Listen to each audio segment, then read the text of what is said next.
ದಿನ ಬೆಳಿಗ್ಗೆ ಅರ್ಧ ಗಂಟೆ ವಾಕಿಂಗ್ ಮಾಡಿದ್ರೆ ಡಯಾಬಿಟಿಸ್ ಬರಲ್ವಂತೆ. ಈ ಭ್ರಮೇಲಿದ್ದೀರಾ?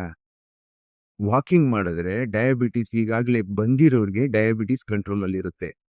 ಹೊಸದಾಗಿ ಡಯಾಬಿಟಿಸ್ ಬರದೇ ಇರುತ್ತೆ ಅಂತ ಏನೂ ಅಲ್ಲ. ನಮ್ಮ ಬಾಡಿಗೆ ಎಲ್ಲ ಮಸಲ್ಗೂ ಎಕ್ಸಸೈಸ್ ಆದಾಗ ಮಾತ್ರ ಡಯಾಬಿಟಿಸ್ ಬರದೇ ಇರೋಕ್ಕೆ ಸಾಧ್ಯ. ನೋಡಿ, ಹ್ಯೂಮನ್ ಬಾಡಿ ಆಗಲಿ ಯಾವುದೇ ಬಾಡಿ ಆಗಲಿ ಡಿಸೈನ್ ಆಗಿರೋದು ಸಾವಿರಾರು ವರ್ಷದ ಎವಲ್ಯೂಷನ್ ಮೇಲೆ.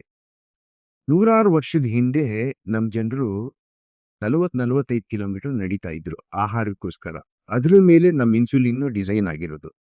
ಈಗ ದಿನಕ್ಕೆ 2 ಕಿಲೋಮೀಟರ್ ನಡೆಯೋದು ಕಷ್ಟ. ನೀವು ಎಷ್ಟು ನಡೀತೀರ ಅನ್ನೋದು ಇಂಪಾರ್ಟೆಂಟ್ ಅಲ್ಲ. ದಿನ ಪೂರ್ತಿ ಆಕ್ಟಿವ್ ಆಗಿರಬೇಕು, ಓಡಾಡ್ತಾ ಇರಬೇಕು, ಕೂತ್ಕೋಬೇಕು, ಎದ್ದೇಳಬೇಕು. ಏನು ಮಾಡೋಕ್ಕಾಗದೇ ಇದ್ರು ಅಟ್ಲೀಸ್ಟ್ ದಿನಕ್ಕೊಂದು 10 ಸೂರ್ಯ ನಮಸ್ಕಾರ ಆದರೂ ಮಾಡಿ. ಡಯಾಬಿಟಿಸ್ ಬರೋದನ್ನ ತಡಿಬೋದು. ಸುಮ್ಮನೆ ವಾಕಿಂಗ್ ಮಾಡಿಕೊಂಡು ಬೇಕಾಬಿಟ್ಟಿ ತಿನ್ಕೊಂಡು ನೋಡಿ, ದಿನಕ್ಕೆ 4 ಸತಿ ತಿನ್ನಿ. ಒಂದೊಂದು ಮೀಲ್ ಆದ್ಮೇಲೂ 4 ಅವರ್ ಗ್ಯಾಪ್ ಇರಲಿ. ಪದೇ ಪದೇ ತಿಂತಾ ಇರಬೇಡಿ. ಶುಗರ್ ಲೆವೆಲ್ಸ್ನ ಡಿಸ್ಟರ್ಬ್ ಮಾಡ್ತಾ ಇರಬೇಡಿ.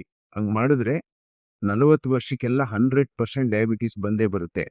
ಫುಡ್ಡಲ್ಲಿ ಆಯಿಲ್ಲು, ಶುಗರು, ಫ್ಯಾಟ್ ಕಂಟೆಂಟು ಇದನ್ನೆಲ್ಲ ಆದಷ್ಟು ಅವಾಯ್ಡ್ ಮಾಡಿ. ಇಂಡಿಯಾ ಮೊದಲೇ diabetes capital of the world.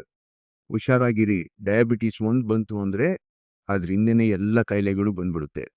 ಹುಷಾರು.